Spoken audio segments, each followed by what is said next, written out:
Welcome to Garis TV channel. So nandito na naman tayo para silipin naman natin ang estimated salary ng maglangga na sina Richelle Morales Vlogs and Ruel of Malalag. So mga lods, pareho silang mga charity vlogger kaya suportahan natin ang kanilang mga channel. Pero siyempre sana huwag na nating ibas, suportahan na lang natin ang maganda nilang hadikain. Pero siyempre huwag nyo rin kalimutan na isama sa pag-support ang kanilang mga magulang, si Pading Rizan Vlogs and then Kalingap Awi. And then isama nyo na rin ang kapatid ni Dodong Ruel na si Angeli Vlogs. And then syempre huwag nyo rin kalimutan na isama sa pag-support ang mga Raw Boys. And then syempre mga lods, isama nyo na rin yung aking channel. So mga lods, ito ay request naman ni Masilinda Dilig. So idol, maraming salamat sa iyong request. And then syempre sa pagsubaybay mo sa aking channel. Ingat ka palagi dyan and God bless. So mga lods, kung bago pa kayo sa aking channel, pakiclick naman ang subscribe natin.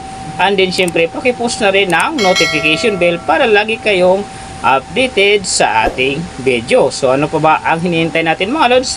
Let's go!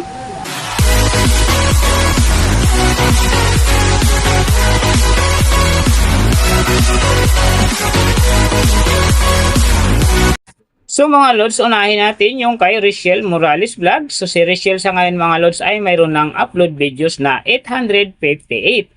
And then mayroon na rin siyang subscriber na 246,000. So may video views naman siya ngayon na 42,485,006. And then yung kanyang country is PH. So yung channel type naman niya is people. And then yung account niya ginawa ito noong December 30, 2022. So doon naman sa kanyang total grade nakakuha siya ng letter B. And then sa kanyang social grade rank naman nasa 186,652. So doon naman sa kanyang subscriber rank nasa 2,126. And then sa kanyang video views rank naman nasa 387,242. And then sa kanyang country rank naman nasa 824. So doon naman sa kanyang people rank nasa 1,695. So nakita na natin yung kanyang ranking. Silipin naman natin yung kanyang last 30 days na subscriber. So nakakuha siya dito mga lods ng 1,000. Ang hindi lang maganda kasi ang kanyang percentage ay bumaba ng 66.7%. So ibig sabihin, bumaba ang pasok ng kanyang subscriber ngayon kung i-compare natin sa nakaraan niyang buwan. So alam na this mga fans ni Richelle dyan, mga Rochelle fanatic. Share na natin sa ating mga newsfeed at sa ating mga friends ang kanyang video dahil big help yan para gumanda uli ang pasok ng kanyang subscriber. So doon naman sa kanyang views mga lods in the last 30 days, nakakuha siya ng 2.363 AM views. So hindi rin maganda ang kinalabasan kasi ang kanyang percentage naman ay bumaba din ng 20.7%. So ibig sabihin, bumaba din yung pasok ng kanyang views sa ngayon kung i-compare natin sa nakaraan niyang buwan. So mga lods, mahalaga talaga ang pag-share ng video dahil big help yan para gumanda uli ang pasok ng kanyang subscriber at din siyempre kasama na ang kanyang views. So nakita na natin yung kanyang ranking, last 30 days subscriber at din yung kanyang views. Silipin naman natin yung kanyang daily summary from subscriber, views, and then yung kanyang earning. So sa kanyang subscriber mga lods, may isang araw lang ako nakita rito na umangat ng 1K. Noong December 24, nakakuha siya ng 1K kaya ang kanyang subscriber ngayon nasa 246,000. So doon naman sa kanyang views na magaganda mga lods, December 22, nakakuha siya ng 113,000. And then pagdating ng December 25, nakakuha siya ng 124,000. So pagdating naman dito ng December 28, nakakuha siya ng 164,000. So yan ang magagandang views na nakuha niya mga lods. Pero sinasabi ko hindi yan ganun kaganda kasi nga ang kanyang percentage yan ay bumaba ng 20.7%.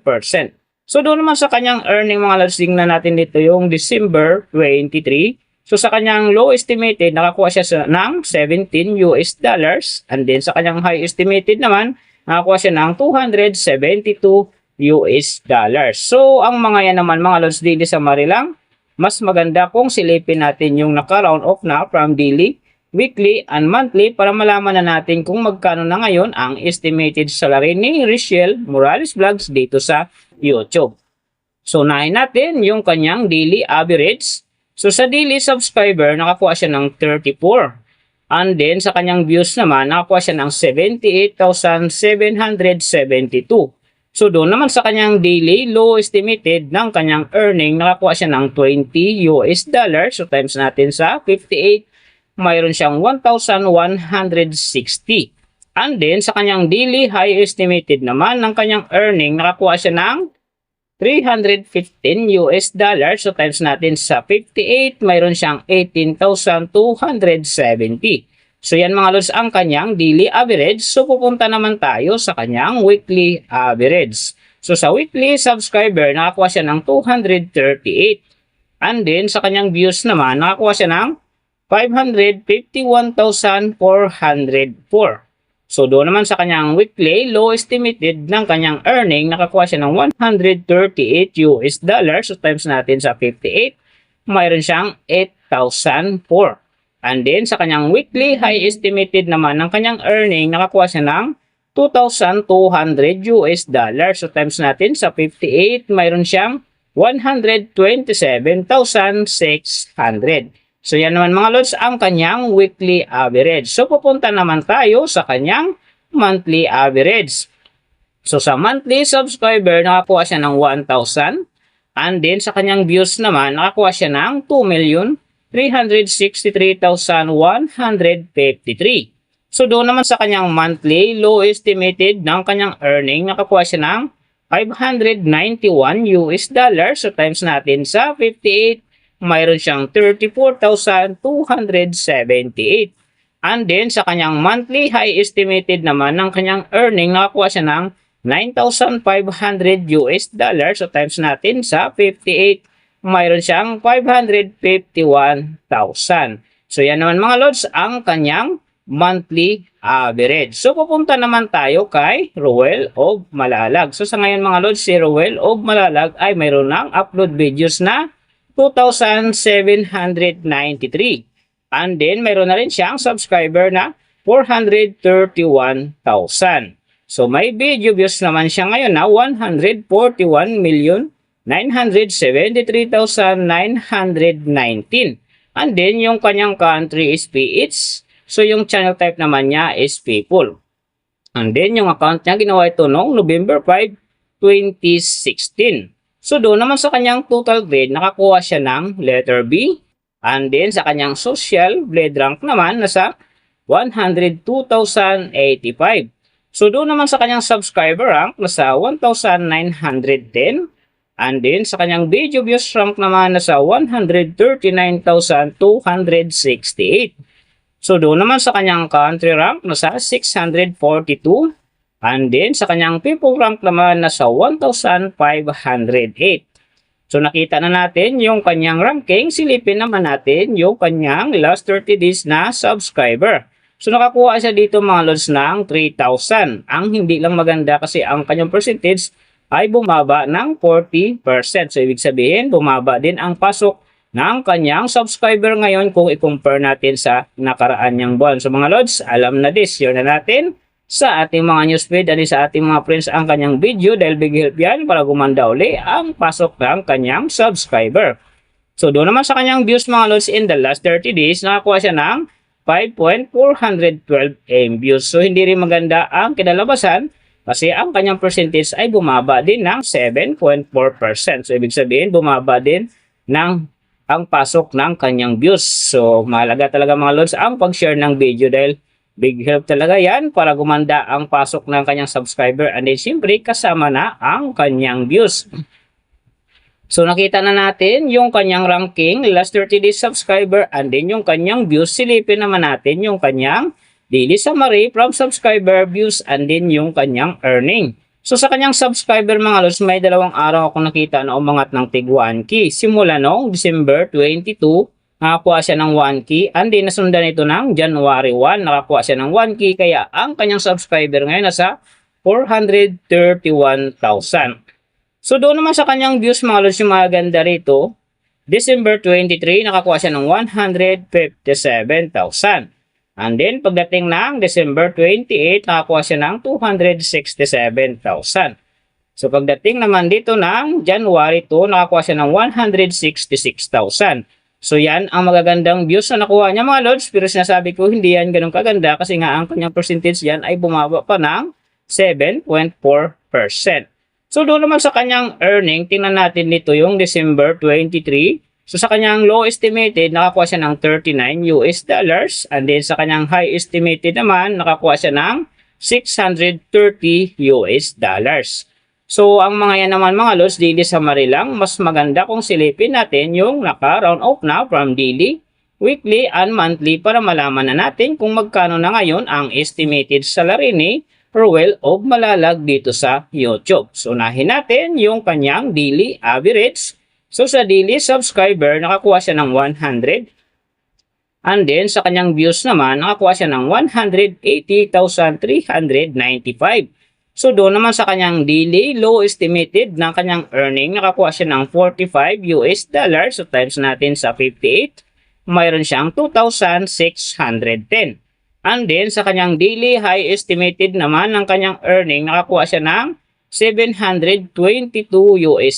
So times natin sa 58, mayroon siyang 41,876. So yan mga lods ang kanyang daily average. So pupunta naman tayo sa kanyang weekly average. So sa weekly subscriber, nakakuha siya ng 700. And then sa kanyang views naman, nakakuha siya ng 1,262,765.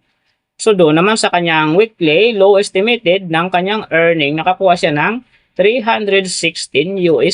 So times natin sa 58, mayroon siyang 18,328. And then sa kanyang weekly high estimated naman ng kanyang earning, nakakuha siya ng $5,100. So times natin sa 58, mayroon siyang 295,800. So yan naman mga lods ang kanyang weekly average. So pupunta naman tayo sa kanyang monthly average. So sa monthly subscriber, nakakuha siya ng 3,000. And then sa kanyang views naman, nakakuha siya ng 5,411,838. So doon naman sa kanyang monthly low estimated ng kanyang earning, nakakuha siya ng $1,400. So times natin sa 58, mayroon siyang 81,200. And then sa kanyang monthly high estimated naman ng kanyang earning, nakakuha siya ng $21,600. So times natin sa 58, mayroon siyang 1,252,800. So yan naman mga lods ang kanyang monthly average. And then, yung nababanggit ko rito or nakikita nyo is pawang estimated lamang yan. Nakabis lang tayo sa Social Blade website. Isang public website yan na kahit sino pwedeng mag-open para malaman kung magkano na ang estimated salary ng ating mga iniidolong YouTuber, vlogger, or influencer.